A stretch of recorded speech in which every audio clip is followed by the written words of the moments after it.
Hi, I'm Dr. Bertice Berry, and I want to tell you a story. For some reason, people believe that if something is funny, it can't be serious. And if it's serious, it can't be funny. And yet, we love to laugh. If you touch a person's emotions while you're teaching them, they're more likely to listen, to learn, to change, to grow, to evolve.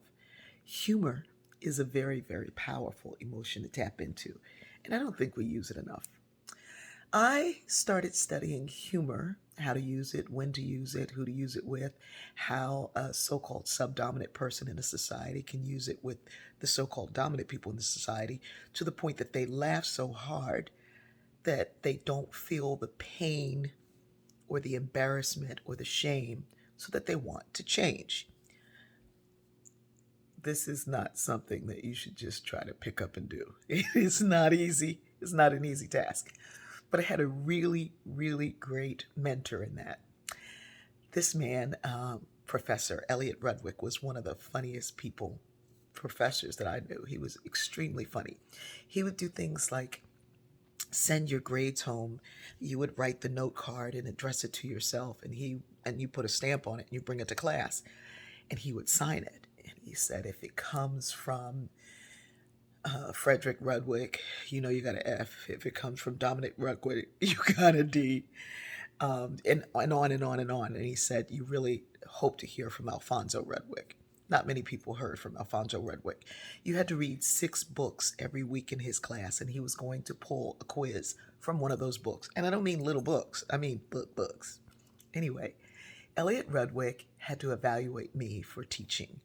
And he came in, he stood in the back of the room, and you're nervous, you're teaching, and there's this professor who's been around forever, and he's brilliant and he's funny and all of that, and he's evaluating me. And afterwards, he says, you are brilliant. Your students obviously love learning from you.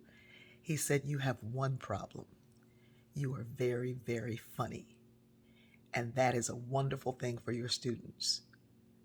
Administrators and colleagues are going to find this problematic because they don't know how to be funny and teach something serious. And so you'll have some problems with that. Not only have I had problems in academia, I have problems in corporate America, I have problems in churches, I have problems with people who think that if something is serious, it can't be funny, and if it's funny, it can't be serious. Elliot Rudwick, as funny a man as he was the man who wrote the study, the preeminent study on East St. Louis riot. If you have never heard of it, you should look it up. It happened in 1917 from July 1st to July 3rd. Some say 40 people were killed, but there were 250 black people who were massacred by whites. The police chief told the police officers, to not shoot any white people. And black folks were attacked when white folks decided to go on strike, and they filled those slots with black workers. And so there was a rumor going around. Some say that, they started this rumor that black men were looking at white women and they just started attacking them in the street.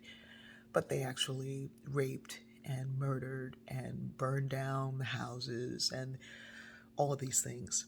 And 50 years after this occurred, Elliot Rudwick went back and found children and people who were there. He found all the old newspapers, he found everything, and he looked and sifted through history to find places to make a difference, to change things, to see where these things happen. And he was the first to associate the economic conditions wherever black people were striving to do better and be better, there was this white outrage and backlash. He was the first to do that. He was brilliant. In fact, I met Ed Bell, not Ed Bell, Ed Bell's from Delaware. Derek Bell, Faces at the Bottom of the Well, the author of Critical Race Theory. I met him at Elliot Rudwick's funeral. And this brilliant, funny, amazing man gave me permission, basically, to use humor. He said, this subject is so hard and so difficult to get through. You have to help people get there. And then you give them the facts. The facts will lead you to the truth. And those facts are the things that we should use. I read recently somewhere that people who were making history never felt like it. It felt messy, it felt confusing, it felt muddied. They never thought that they were history makers. They were just trying to do the right thing. And every day I try to do the right thing. And some days I use humor, and some days I just tell the story, and some days my heart takes over and tears flow. But I believe that we are in the middle of a movement, and we need to look back to go forward, like the Sankofa bird who holds her egg in her mouth, looking back while flying forward. That's what we've got to do. It's a movement. It's a movement of change, and it's happening. I love you. Let's have a good time learning.